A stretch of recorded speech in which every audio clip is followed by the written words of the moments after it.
Magandang araw mga kabayan. Muli pong nagbabalik ang inyong lingkod upang magbigay ng mga bago at ng may init na balita. Liza Smugs, pina-wiretap si Atty. Vic Rodriguez. Ano kaya ang rason? Bakit kaya hindi naman isinama si Liza Smugs sa Saudi? Dahil kaya ay baka may gawin na naman siyang hindi maganda? O baka kaya ay ipahiya na naman niya ang kanyang sarili dahil ipapahiya niya na naman ang bansa? Panoorin ang buong video upang malaman ang buong istorya. At kung bago ka pa lamang sa aking channel, huwag kakalimutang mag-subscribe at pindutin ang notification bell at piliin ang all upang laging maging updated sa mga bago at nagbabagang mga balita. Ang isyong ito ay naging usap-usapin din sa social media. Sabi ng isang netizen, bakit walang aksyon ng mga taong mabubutin na matataas din ang tungkulin sa gobyerno na gumawa ng hakbang para matigil na ang hindi magandang nangyayari sa bayang mahal? Hindi matigil ang masama na lang gawain kung walang kikilos sa kanila. At sabi din ng isa, Attorney Glenn Chong and Attorney Vic should join forces to fight for the truth and betterment of our beloved Philippines. Sabi din ng isang netizen, dapat may aksyon para mawala na ang mga demonyo sa Malacanang. Sabi naman ng isang netizen, nakakalungkot talaga at iyak na lang lagi ang ibinibigay sa atin ng pamilyang kuting nito. Lagi kong pinagpipray na maligawak na natin soon ang mga yan kasama ng lahat ng kurap sa gobyernong ito. Attorney Vic Rodriguez, pina-wiretap ni Liza Smugs. At bakit hindi isinama si Liza Smugs sa biyaheng Saudi ni Kuting? Ano ang gusto niyong mauna? Alright? Hi Zorro, Ram, Linley, Naval, Sally, Kigochi, Antonieta, Observant, Diana, Kindiagan. Thank you mga palanggingging. Si Nene Ayag, si Bebot Borromeo, at marami pang iba. Okay. So, unahin muna natin kung bakit hindi sinama si Liza Smugs sa Saudi Arabia. Okay? Doon sa pakikipag ni Kuting para matuto daw siya sa mga usaping, investment. Let's talk about investment later. Grabe si Jahas.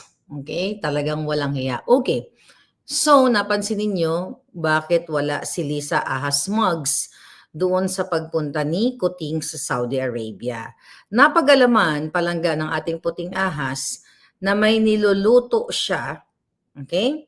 Na may niluluto siya sa Bisaya. Okay? Bakit hindi siya nakasama ngayon? Dahil ang ahas ninyo ay nasa Bacolod, kung saan ay meron siyang meeting. Ano oras dyan sa today? Meron siyang ka-meeting. Ayon sa Puting Ahas, meron siyang mga activity doon para sa Mascara Festival. Actually, hindi na kailangan mag-mascara eh. Dahil yung mukha niya, costume na yan eh. Di ba? Lalo na Halloween ngayon ha. Hindi na kailangan mag-mascara dahil yung pagmumukha niya, ahas na ahas niya. Di ba? Real face niya na yan, di ba? Yan ang pagmumukha niya. So, hindi yan na kailangan mag-maskara sa Mascara Festival dahil yung mukha niya ay isa ng maskara ng ahas. So baka hindi sinama ni Kuting, baka naman medyo mahigpit ang bata sa Saudi, baka hindi siya pwedeng magwalwal o magpolboronic, hindi natin alam. But again, nagpaiwan dahil meron na naman siyang niluluto dyan sa Bacolod, maaring polboron na naman ang niluluto niya o bribe na naman, bribe money, at kung ano-ano pa. The reason why hindi siya nakasama dyan sa pagpunta ni Kuting sa summit dyan sa Saudi Arabia. Okay? So ano ang eksena natin today? Okay, kailangan muna natin, mamaya natin itapik yung mga etchos ni Kuting sa Saudi na nagkesyo. Meron daw nagspermahan na ng agreement, 'di ba? Investment agreement, chuchu bells. Ayun, yan ay mga kaletsihan lamang. All right. So, napag-alaman natin mga palangga. Actually, nabanggit ko na yata to sa inyo, pero ibang puting ahas na naman ang nagbigay sa atin ng information, right? I hope our audio is okay. Yeah. Okay. Yeah. Nagbigay sa atin ng impormasyon, mga palangga, na talagang ever since the world began, di ba? Nung naging executive secretary si Attorney Vic Rodriguez, ay talagang pina-wiretap na ni Lisa Smugs. Okay? Hanggang ngayon ay minamanmanan pa rin si Attorney Vic Rodriguez. Wala na nga sa serbisyo ni kay Kuting, wala na nga. So patuloy pa rin minamanmanan ni Lisa Smugs ang Attorney Vic Rodriguez na nagtanggol sa kanila for the rest ng from 2016, 'di ba? Sabi nga natin napaka-ungrateful talaga nitong ni Kuting at na Lisa Smugs at ngayon ay pina-wiretap na. Kung natatandaan ninyo, yung mga naka-follow sa akin sa vlog, na meron akong nakilala actually, doon sa kachika-chika boom boom ko sa headquarters, na sinasabi niya sa akin na si Lisa Ahas Araneta, Polboronic, Smugs, ay mahilig talagang, noon pa lang, hindi pa sila nananalo, ay nagwa-wiretap na siya. I told you, di ba? Mainuutusan siyang mga tao, mamaya lalabas natin kung sino itong mga taong ito. Mainuutusan siyang mga tao para kumuha ng mga telephone numbers ng mga taong gusto niyang ipa-wiretap. Actually, nabanggit sa akin nung unang uwi ko nung Abril of 2022, last year, last year. So, nabanggit sa akin na inuutusan, hindi lang siya at marami pa iba, may inuutusan si Lisa na kumuha ng mga telephone numbers ng mga taong gusto niyang ipa-wiretap. Ang joke ko nga doon, sabi ko ng ganon, baka kasama ako dyan sa pinapa-wiretap ni Lisa, ha? Sabi ko ganon, ni Lam, sabi ko pa ng ganon. Sabi niya, hindi ka na makasama, tsaka US line ka. Sabi ko, well, baka pwede nilang ma-access yung mga conversation ko. Actually, nag-joke pa nga ako. Baka yung mga, mga sex phone ko, marinig nyo, mga ganon. Chika boom boom ko lang yon. But anyway, April, alam ko na ginagawa na ni Lisa Ahas Araneta Smugs na ito. So, ang dating sa akin nung time na yon, pinapa-wiretap kasi baka sabotahiin si Kuting. So, during that time, syempre, kung ikaw ay supporter ni Kuting, hindi mo pa alam na nabudol ka, pabor sa akin na para, syempre, dapat hindi nila isabotage si Bongbong Kuting kasi hindi pa siya nananalo during that time. And wala pang, kumbaga, few days away pa lang ang election season. Okay.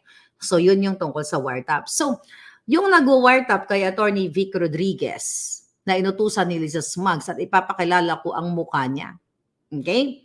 And also, itong taong ito na inutusan ni Lisang mag-wiretap kay Attorney Vic at sa iba pang gusto nilang i-wiretap, ay ito rin ang taong inutusan ni Liza sa pamamagitan ni DICT Secretary Ivan Uy, okay, na maghanap, okay, ng aking kapangalan dyan sa Pilipinas at maghanap ng address ng kapangalan ko para taniman ako ng kaso. Right? So ngayon, mga palangga, dahil sa kakalikot ko sa social media, nahanap ko na ang salarin. Okay? Nahanap na natin ang salarin nitong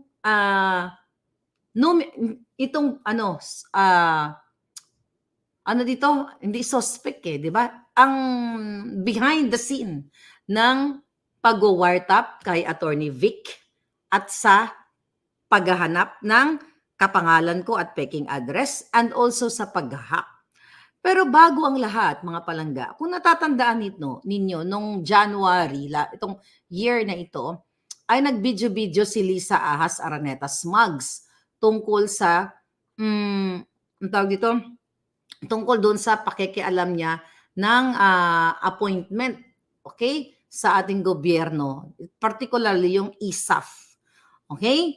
Yung ISAF o yung the Intelligence Service of the Armed Forces of the Philippines. Intelligence, okay? So ngayon, naalala ninyo na may inutusan siyang PSG Commander Colonel na si Demi Zagala, which is tinanggal niya na ngayon dyan sa PSG. Wala na yan, inilipat nila somewhere. So ngayon, kung natatandaan ninyong video ni Lisa Smugs, ipakita natin para nakakasunod kayo mga hitad. Alright? Pakita natin. Share natin yung screen. Okay? Okay. Yung sick and tired dyan, naalala nyo? I just want to show you the, okay, ito. Okay, nakita nyo yan? Naalala yung mukha niya, yung parang galing siya sa batis, naglabang lola nyo, ang ahas. Ayan yung itsura niya, oo. Mukhang maraming nilabhan nung araw na yan. Mukhang pagod na pagod. Alright? So, dyan sa ano na yan, sa video na yan, di ba sinabi niya na I am sick and tired of people using my name.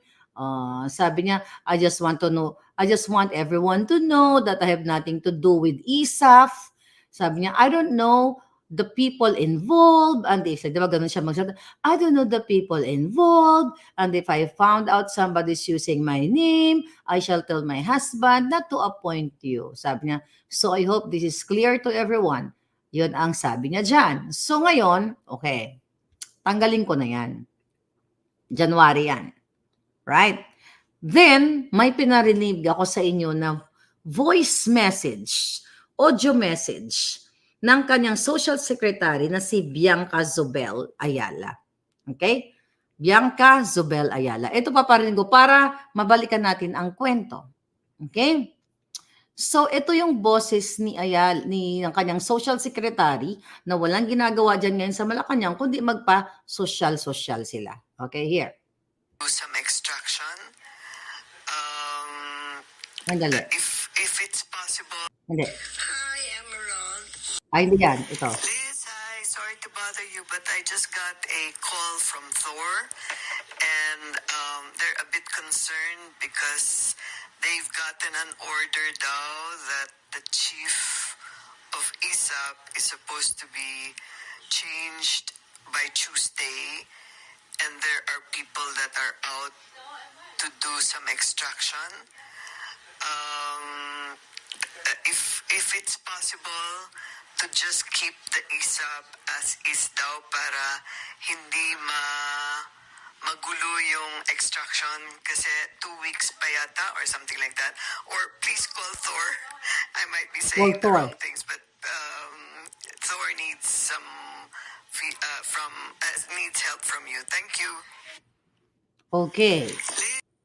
Okay, tanggalin na natin. Alright.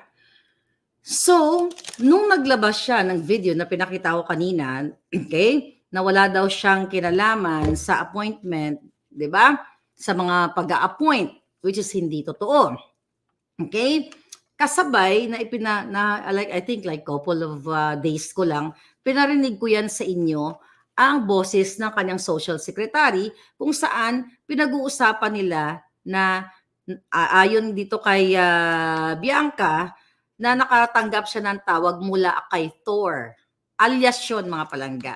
Mamaya reveal natin ang mukha ni Thor at kayo na ang magdesisyon kung kamukha pa talaga siya ni Thor. Okay? Kung kamukha siya ni Chris Hemsworth. Alright, tignan natin. Baka pogi. Right? So sinasabi ni Bianca dyan na yun, nakatanggap siya ng tawag kay Thor and concerned daw sila dahil nakarating sa kanila na may order na ang chief ng ISAF during that time ay papalitan. Okay? Papalitan. At sabi niya dito, sabi ni Bianca, and may mga tao, okay, na may mga taong gustong palitan nga yung ISAF and para daw magkaroon ng mga extraction or removal ng mga tao doon sa ISAF. Okay? Kaya sabi ni Bianca, kung posible sana, okay, na i-maintain sana o i-keep muna yung ISAF as is daw para hindi daw magulo ang extraction kasi 2 weeks, sabi niya, kasi 2 weeks pa yata or something like that. Sabi niya, please call Thor. Ano ba yung kinalalaman nito? Kasi si Thor, okay, nag-worry na hindi ma-push yung kanilang kontrata, mga business contract, sa ISAF. Okay? Kasi meron silang, ito kasi itong si Thor, mga kababayan, na binabanggit dito, sila ang, naging part naman talaga sila ng technical hacking, you know, intelligence, na inutusan nga ni Lisa Smug. Sino ito? Ito yung sa Ashgard na sinasabi ko sa inyo. Alright? Sino si Ashgard? Nung una kong inilabas sa inyo, ang patungkol kay Ashgard, siya po ang inutusan, the same Ashgard yung Thor na binabanggit niya sa audio, ang inutusan ni Lisa Ahas Araneta Smugs Pulboronic na mag-wiretap kay Attorney Vic Rodriguez. And also the same Thor, which is Ashgard, okay? Ang inutusan ni Lisa Ahas Araneta Marcos na maghanap ng aking kapangalan dyan sa Pasig. Sinong inutusan ni Lisa? Inutusan po niya ang DICT Secretary Ivan Uy, okay? Na na gawin ni Thor ang maghanap. Thor, di ba? Tingnan natin si Thor kung kamukha. Excited na ba kayo kay Thor? Ito na siya. Ayan, nahanap din ng inyong palanggang Fair Lady Maharlika. Okay. Ngayon siya si Thor, si Marcelino Cotamora. Siya yung Ashgard owner. Kamukha ba siya ni Thor o kamukha siya ni Pong Pagong? Di ba? So yan siya. Kailangan makilala natin ang mga sindikato. Yang taong yan, ang dahilan kung bakit nagkaroon o nakahanap sila ng kapangalan ko sa Pasig. Nalala niyo yun? Then, yung si Thor, okay, or aka Pagong, di ba? Kamukha ba siya ni Chris Hemsworth? Ang Diyos ko po, kahit na dumi ng kuko ni Chris Hemsworth, walang-wala. But anyway, so inutusan yan na magkalap, yung intel firm na yan, well, bayad. Okay? Then, nung nakahanap siya ng address ng kapangalan ko, dyan sa Pasig, yung Eden, di ba? Panood nyo na yan. Yung mga hindi pa nakapanood, punta na lang kayo sa channel ko, marami dyan. Okay? Ibinigay kay Ivan Uy, binigay naman ni Ivan Uy kay Lisa Ahas Araneta Marcos, aka Polboronic, Butod, Mudlo, Putot, okay, lahat nasa kanya, at ibinigay kay Taberna na bawat hibla ng dugo niya, well, hibla ng buhok niya, o bawat dugo na nananalaytay sa kanya at ng pamilya niya ay nabubuhay sa payola. Binigay kay Taberna, then nag-file ng case against me, kahit alam ni Lisa Ahas Araneta Marcos na ako ay nasa Amerika. So, ang suspect ay ito, si Thor, na kamukha ni Pong Pagong. Alright? Yan. So, malalim ito. Kailangan masundan nyo ang kwento. Alright? Yang taong yan, okay? Yang taong yan ay mismo, okay, ang ayon sa ating puting ahas, maliban siya ang siya ang wiretap, not only kay Attorney Vic Rodriguez, kundi sa marami pang gustong ipa-wiretap ni Lisa. Alright?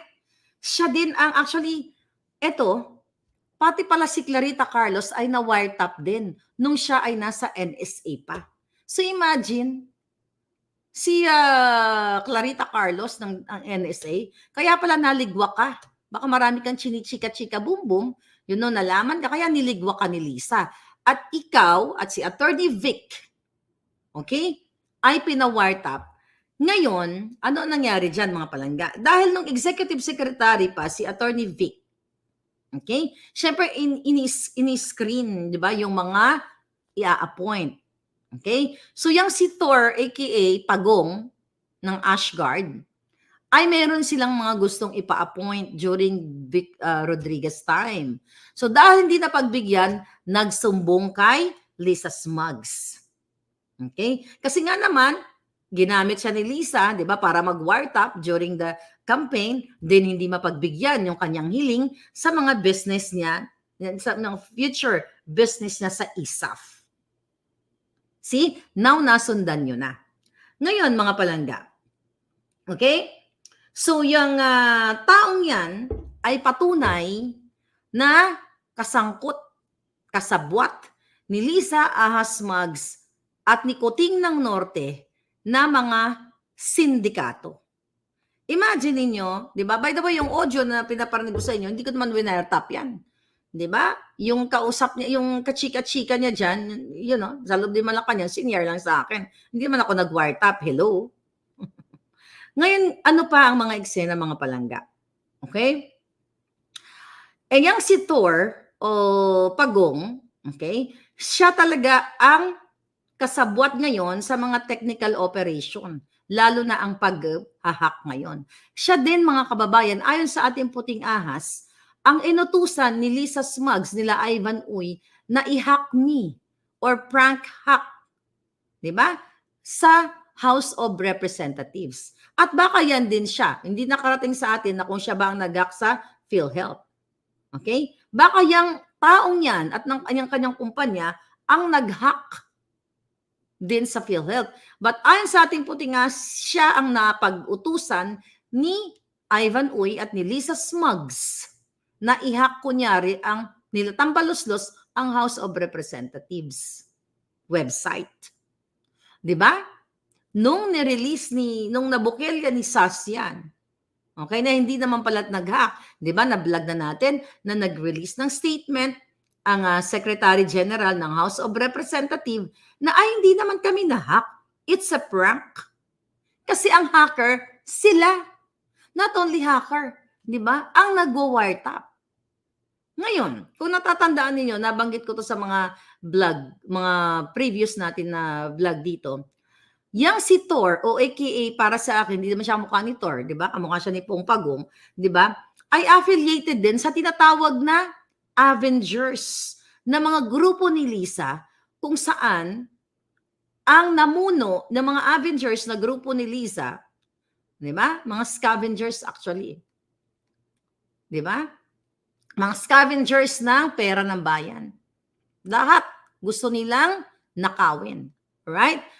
Yung Avengers na yan, na pinamunuan din o grupo ni Lisa Smugs, mga kababayan, yan din nga sabi ko ang nangunguna sa demolition job kay Attorney Vic Rodriguez nung siya pa ay executive secretary, 'di ba? Naalala ninyo yung mga yan si Taning, 'di ba? Si Ray Joseph Nieto na pinapaaral sa London na dating scammer pa rin ngayon na nanglilimos ng panglamon niya nung pumunta nga ng California yan dito sa San Francisco. Hindi nga nakarating yan ng Los Angeles dahil ipinakikiusap sa akin ni Kelly Kellogg's na baka pwede kong ampunin for couple of days kasi walang materhan sa Los Angeles.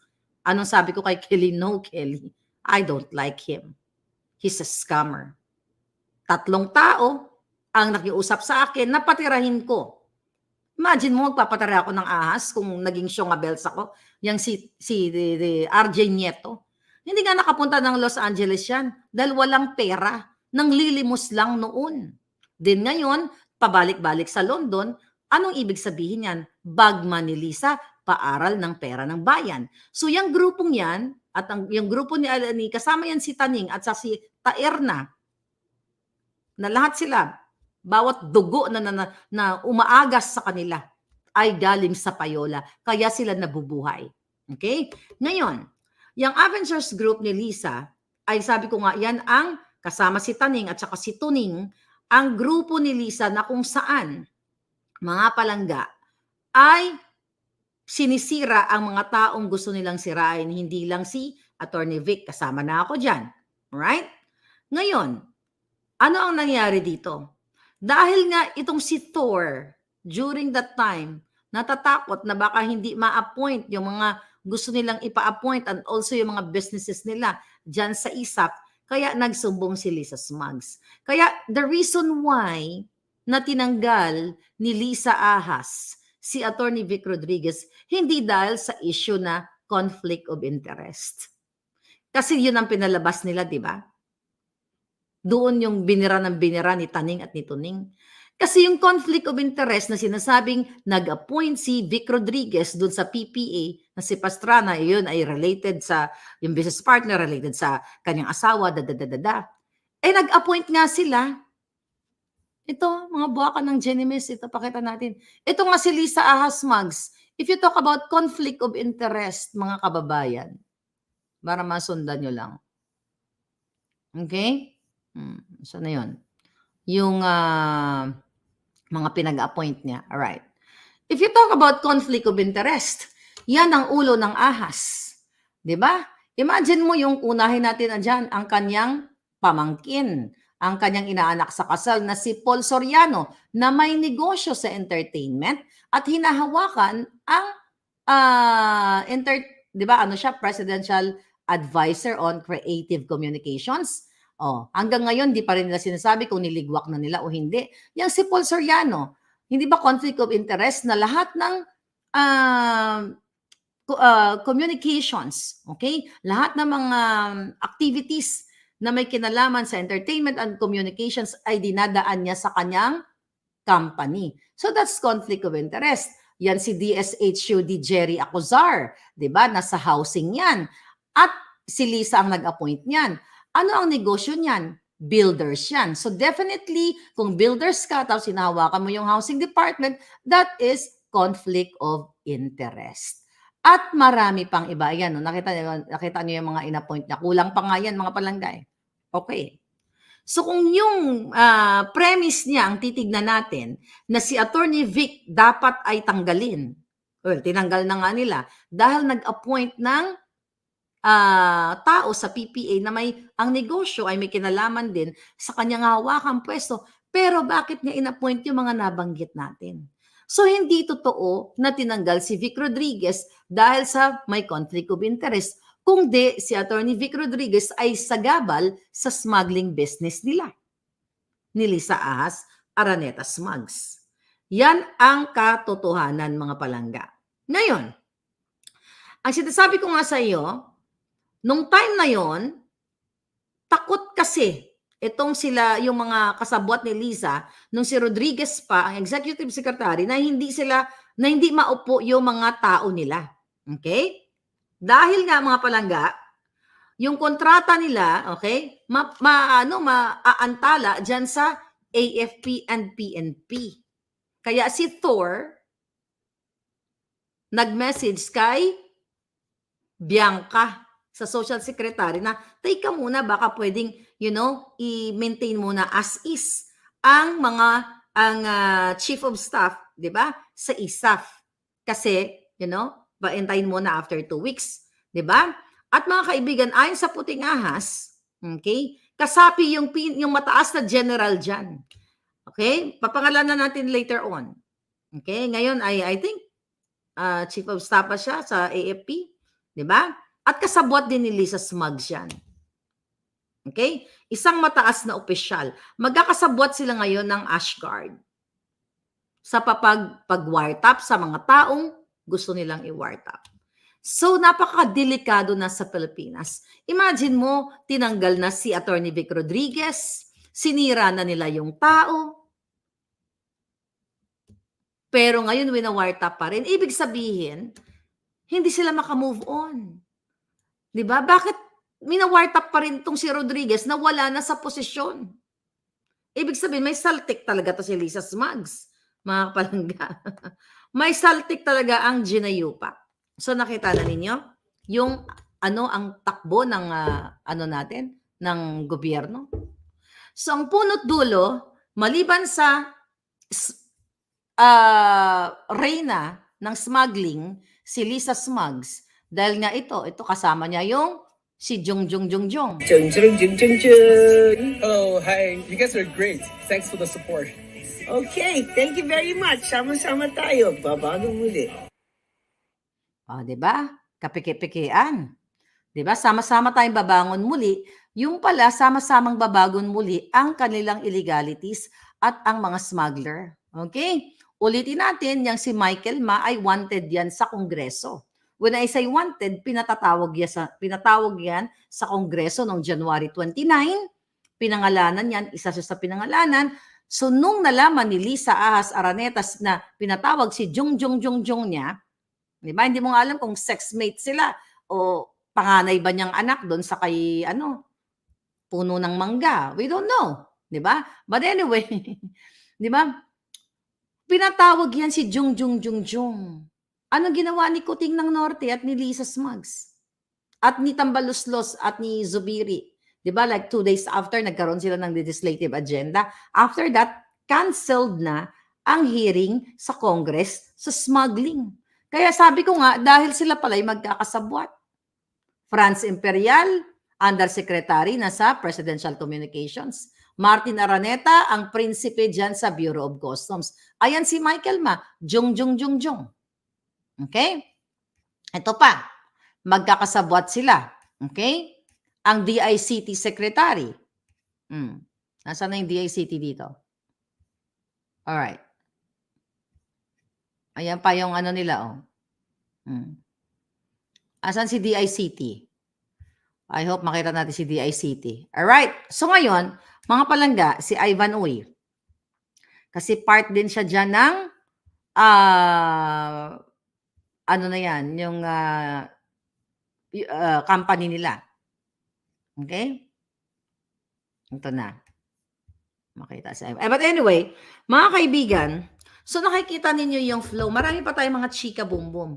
So paano mag-move forward ang bayan kung si Jung Jung Jung Jung, well, alam niyo na si Jung Jung Jung Jung Michael Ma, and also ang Malacanang, ang ahas sa Malacanang ay promotor ng pag-wiretap at promotor ng pag-hack sa ating gobyerno sa iba't ibang ahensya. Anong ibig sabihin yan?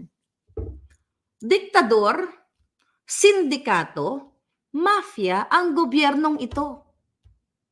Anong gagawin nyo? Just keep on speaking.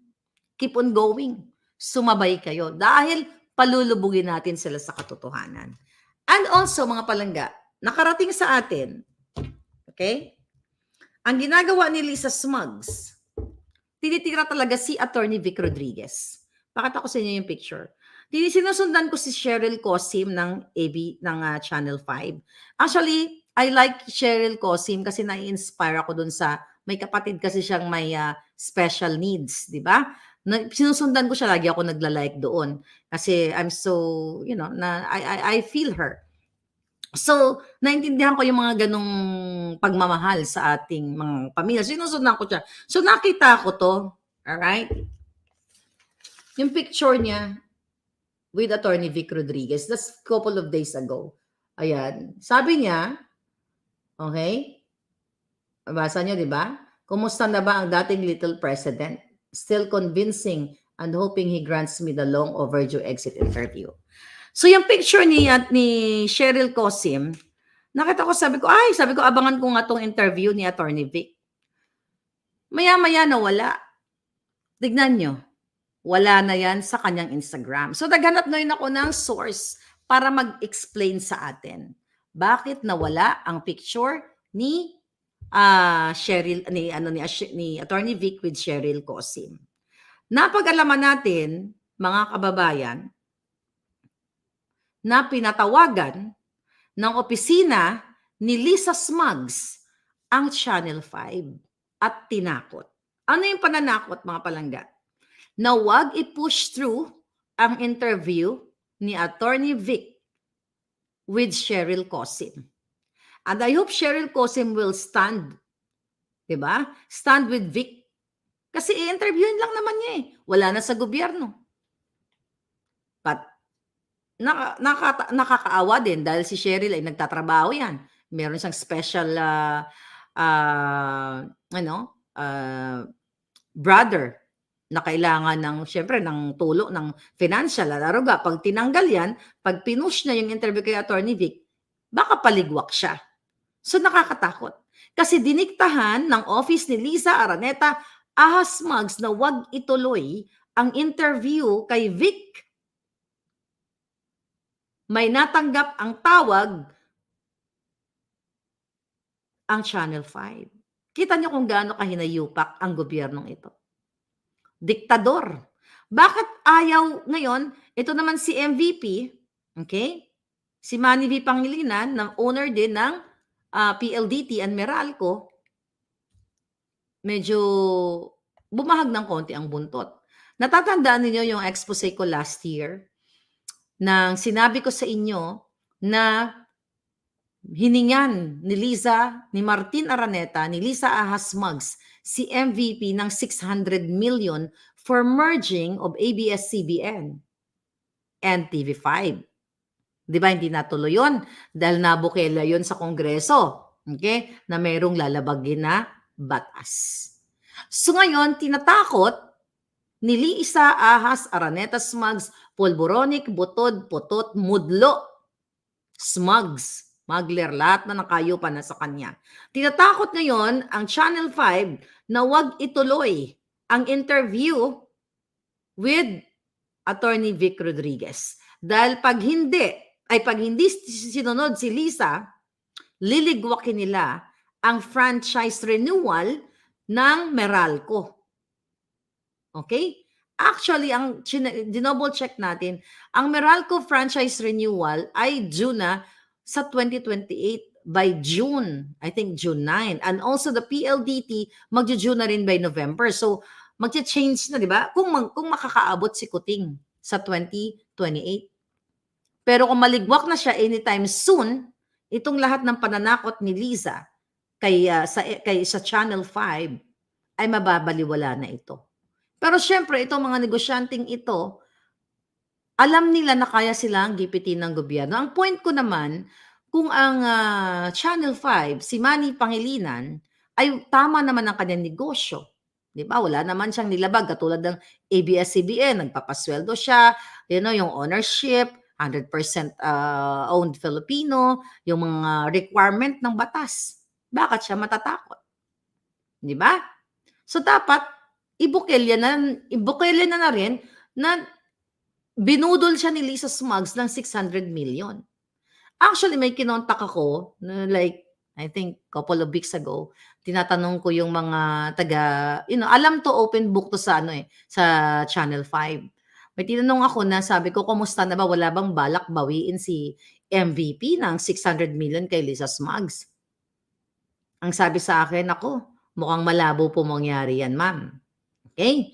So, ang chika boom boom, mga kababayan, okay, maliban sa binudol ni Lisa, si MVP, ngayon tinatakot niya na kapag in-interview si Attorney Vic ni Cheryl Cosim, ay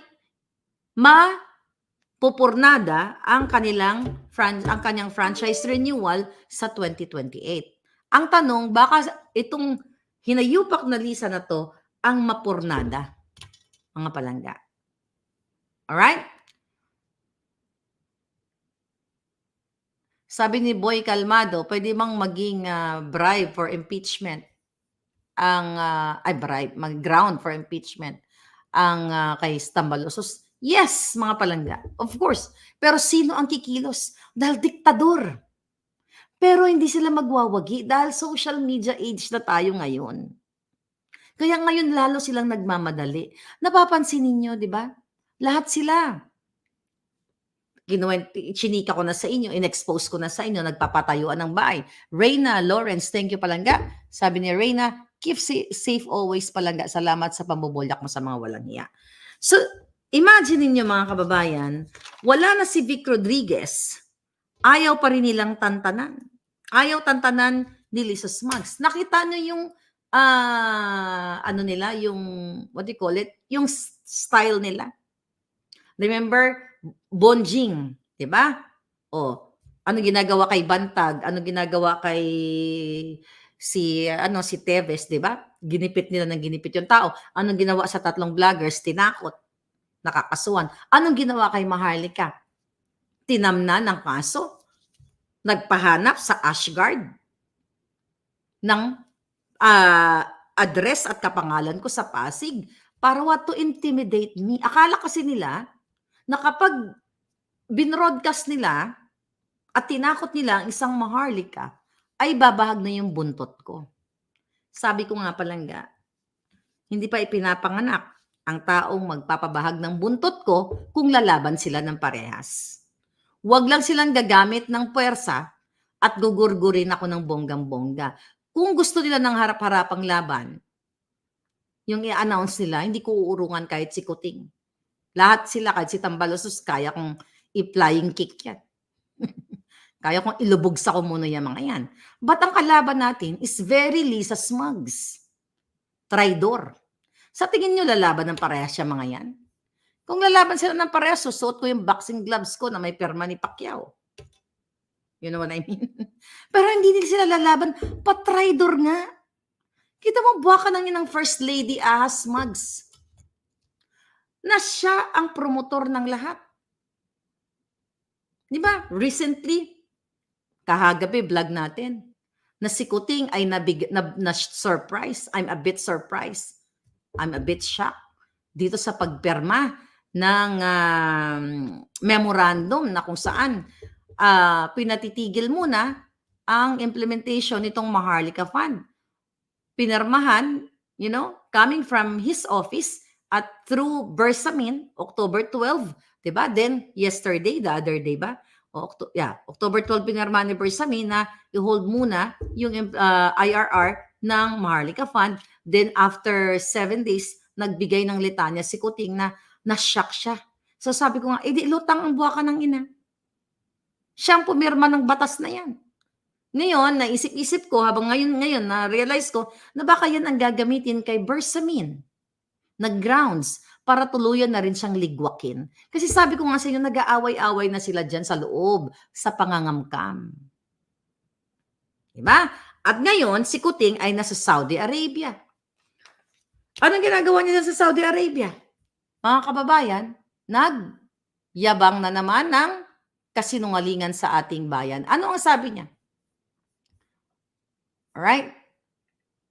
Ang sabi niya dyan ay, ito,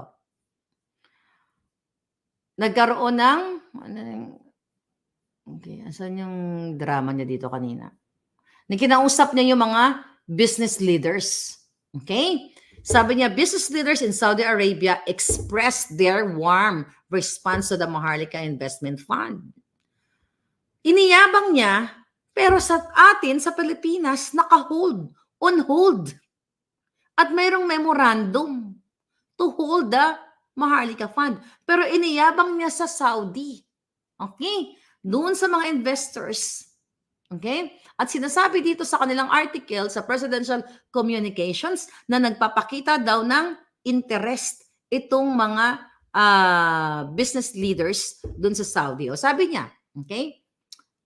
In Saudi Arabia, business leaders in Saudi Arabia expressed their warm response to the Maharlika Fund on Thursday as they signified their intention to learn on the success stories of the Philippines in terms of its finances. Nagpakita sila ng intensyon. Okay? Siyempre, kung ibibida ni Kuting, this Maharlika Fund, blah, blah, blah, hindi naman pwede sabihin ng business leaders na, ay, wala kaming interest dyan. Diba? So, ito yung mga panlilin lang na naman sa tao.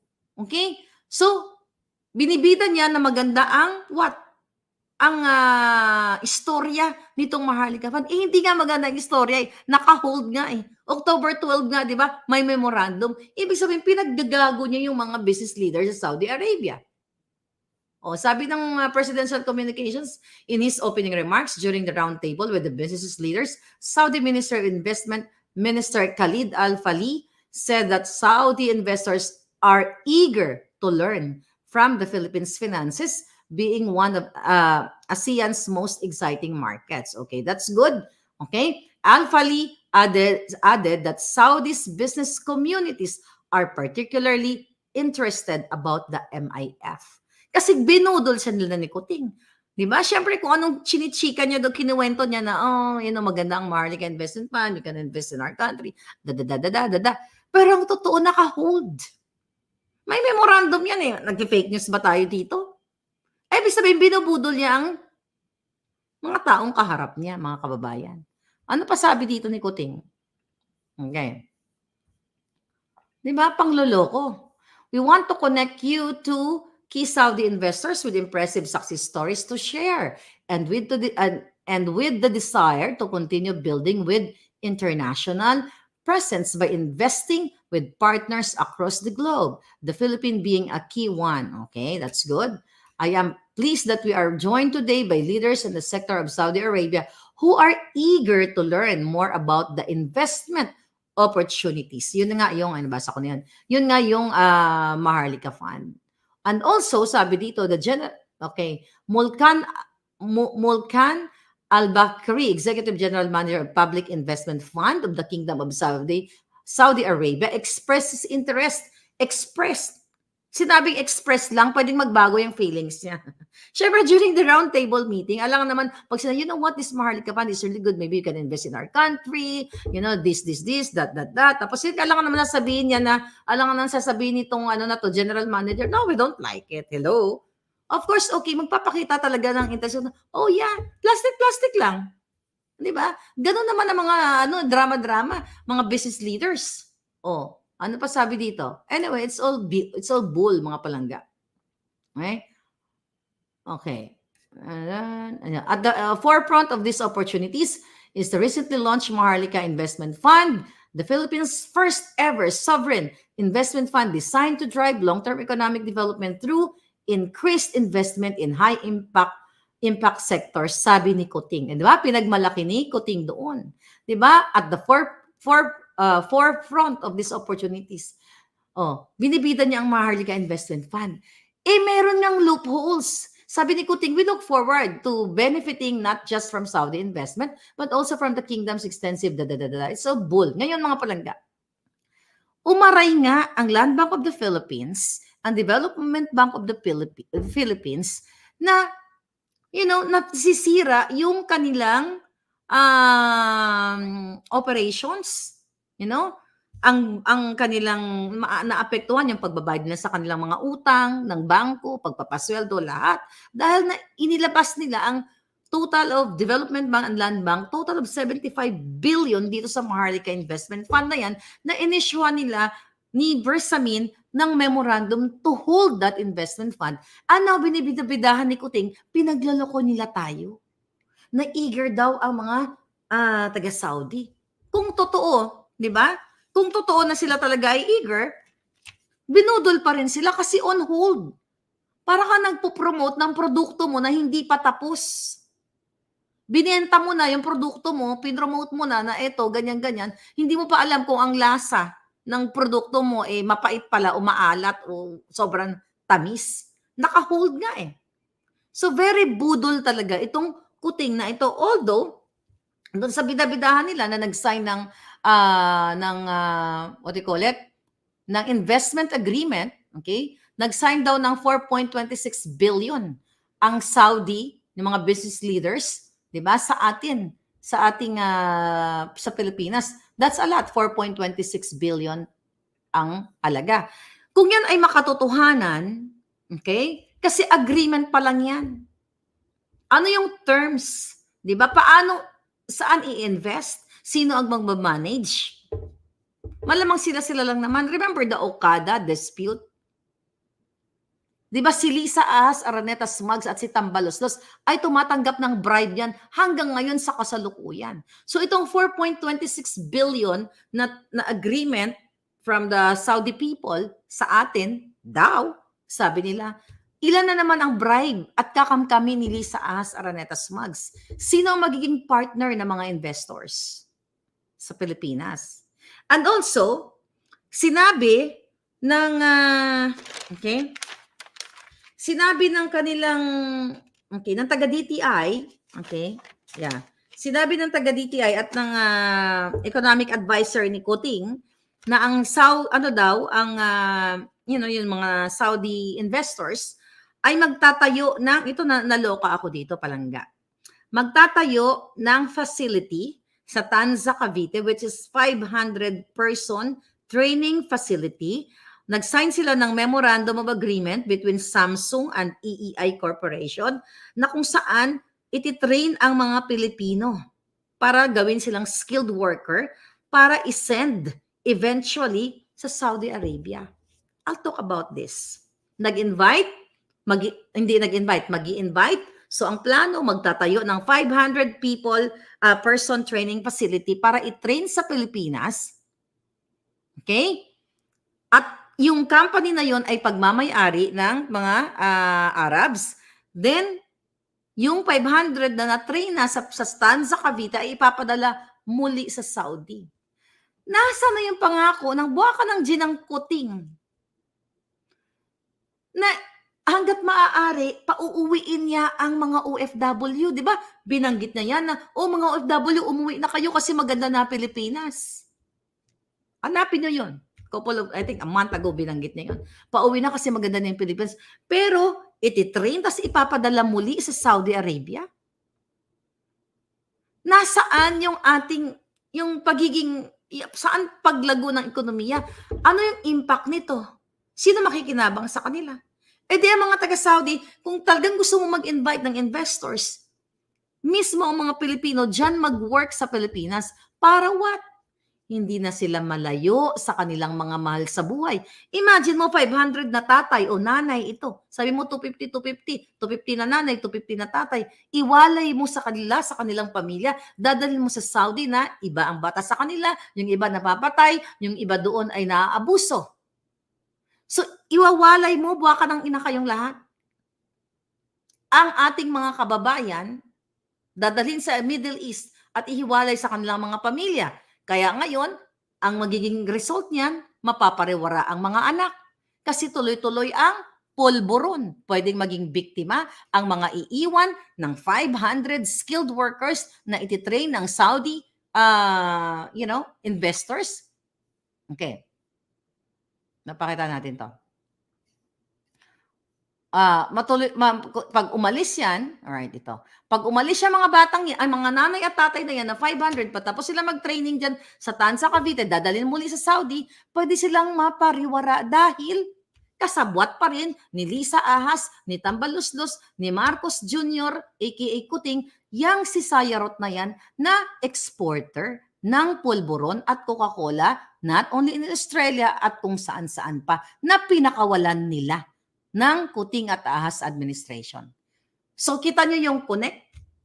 Train kayo, 500, dadalhin kayo ulit sa Saudi. Siyempre, mataas ng konti ang sweldo ninyo, but nasaan yung pangako ni Kuting na kapag siya ang naging presidente, tigpa-uwiin natin yung OFW, mag-create tayo ng jobs. When you say create jobs, mag-create ka ng jobs sa tahanan mo. Hindi yung ititrain mo at ibang tao ang makikinabang. Lahat ng OFW dito mag-agree sa akin, even immigrants from all over the world. Kung merong chance sa Pilipinas na may mga opportunities like America, Canada, wherever you are guys, mas pipiliin nating manatili sa ating lupang tinubuan. Di ba? Pero wala kang choice. Dahil mga buwaka ng ina, ito, kasabot nila ang durugista. Not only that, paano ka uwi sa Pilipinas? Pinakakawalan nila yung mga terorista. Ayan, si Chandi Ramani. Di ba? Sinabi ko na sa inyo yan, pinakawalan niya ni Lisa Smugs at ni Mel Robles ng PCSO dahil inarbor nila yan, nahuli yan, may mga pampasabog, kung ano-ano mga matataas na kalibre ng baril, non-bailable. Isang tawag lang ni Mel Robles ng PCSO at sa tulong ni Lisa Smugs, napakawalan ang taong yan. Non-bailable lahat ang mga kaso niyan. So itong mga, ma-correlate lang natin, itong 500 na nanay at tatay na ipapadala sa Saudi, maari 1, 3, 10, 100 na sa anak nila ay mabibiktima ng mga ginayupak na yan. Dahil at large sila, nakakawala sila, malaya sila, free sila. See? Nakikita ninyo palangga yung impact ng ginagawa ng Kuting at Ahas administration sa ating bayan. Tapos, ang sinasabi nito Kuting, ilan to? Magkano to? 4.2 billion? 4.2 billion. Billion dollars ba? Tingnan natin. Yung kanyang pinirmahan na agreement daw. 4.26 billion. You know what? Kung hindi tinatanggap ni Lisa Smugs ang bribe money, ang Smugs money, ang pera sa Pogo, ang pera sa Okada, lahat ng mga tinatanggap nila, lahat ng mga bribe money, hindi na natin kailangang manglimos sa Saudi. Dahil yung ninanakaw, yung magkano ang budget? How much budget sa Congress? Trillion, di ba? Sa buong Pilipinas. Budget na, national budget. Yang kalahati lang yan.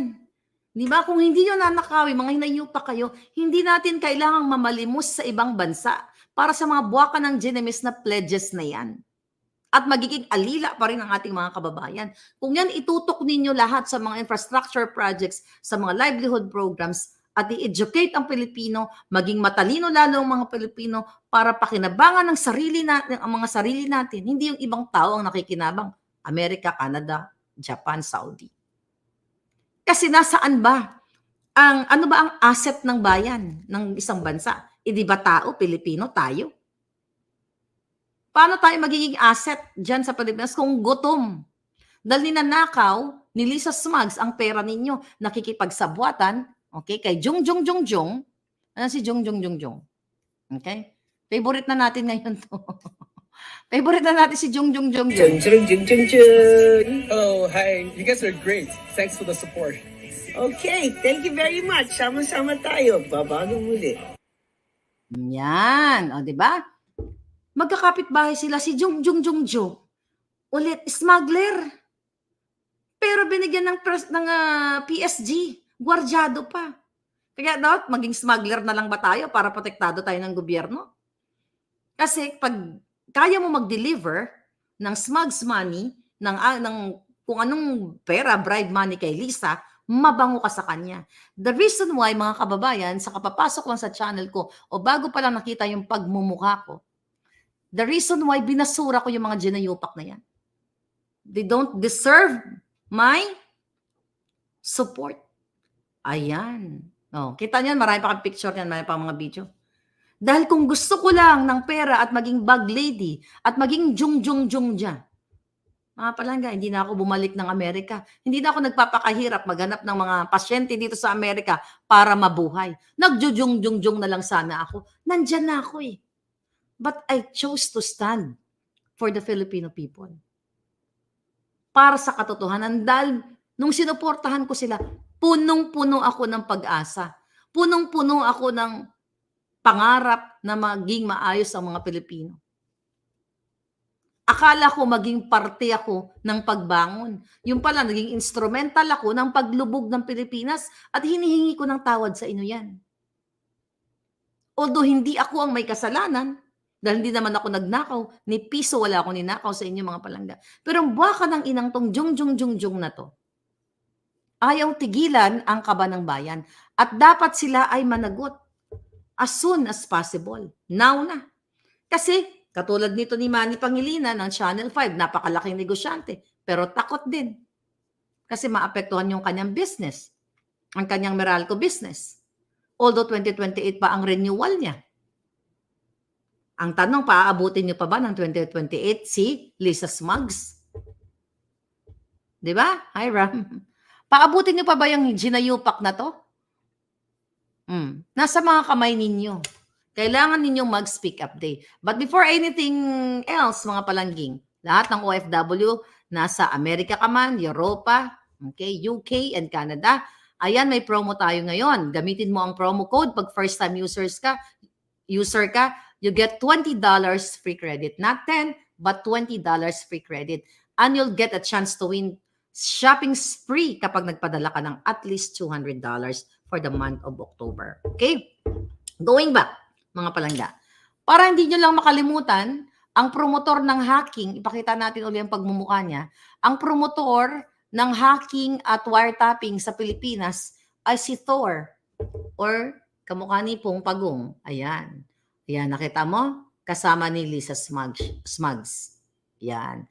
So, nahuhubaran na natin. Pinagre-research ko yung mga pagmumukha nila. Pati si Jung Jung Jung Jung nahanap natin. Kasi, you know, you are curious. Ano ba boses ni Jung Jung Jung? Ba't ganun pa mga palangga? Marami na kayo nagising. Si Duterte, gising na. Si Inday na lang hindi nagigising. Antay na natin si Inday kung kailan magigising. May ba? Anyway, meron Bongbong Marcos Jr. Nandito ka ba, Kuting? Kala ko nasa Saudi ka, ba't nandito kang hindot ka? Alright? Hawig ni Sandro, si Jung Jung Jung Jung, sabi ni Erlinda Cruz, Ninja Turtle, sabi niya, I like that. Sabi ni Megazoid, Ninja Turtle. Yeah. Okay? Never to oligarch, Papi Trapo, sabi ni Hina Job. Rebecca Ogata, thank you palangga. Kaya, wag na po kayo mag-register ng SIM card. I think, you know, talagang delikado yung mga SIM card. Pero ako kasi, I'm, what you call it, pabor ako sa pag-register ng SIM card. Kasi kami naman dito ay nakaregister naman ng mga SIM card namin. Pero kaso lang sa Pilipinas, wala ngang batas. Inaabuso ang batas. Maganda yung registration na yan pag may mga crime, may mga scammer, di ba? Ang dami nang scam ngayon. Maliban sa gobyerno ang scammer, yung sa mga SIM card, GCash at kung ano-ano pa, di ba? Ang dami nang scam. Maganda yan para mahuli yung mga scammer. Pero hindi lang maganda na yung gobyerno ay inaabuso ang batas para i-wiretap, like si Attorney Vic Rodriguez, di ba?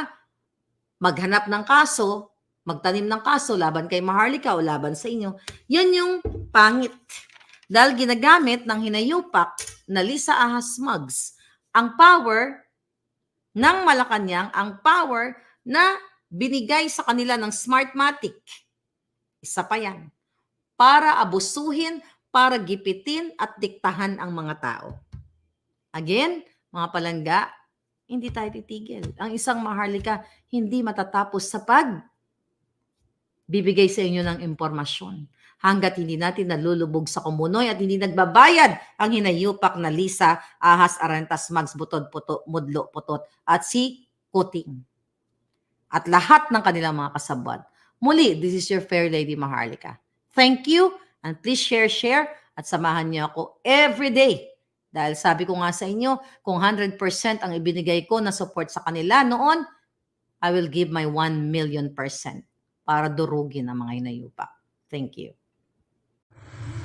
Pagkatapos nyong napanood ang video, tama ba ang ginawa ni Liza Smug sa pag-wiretap niya kay Atty. Vic Rodriguez? Ano ang inyong opinion?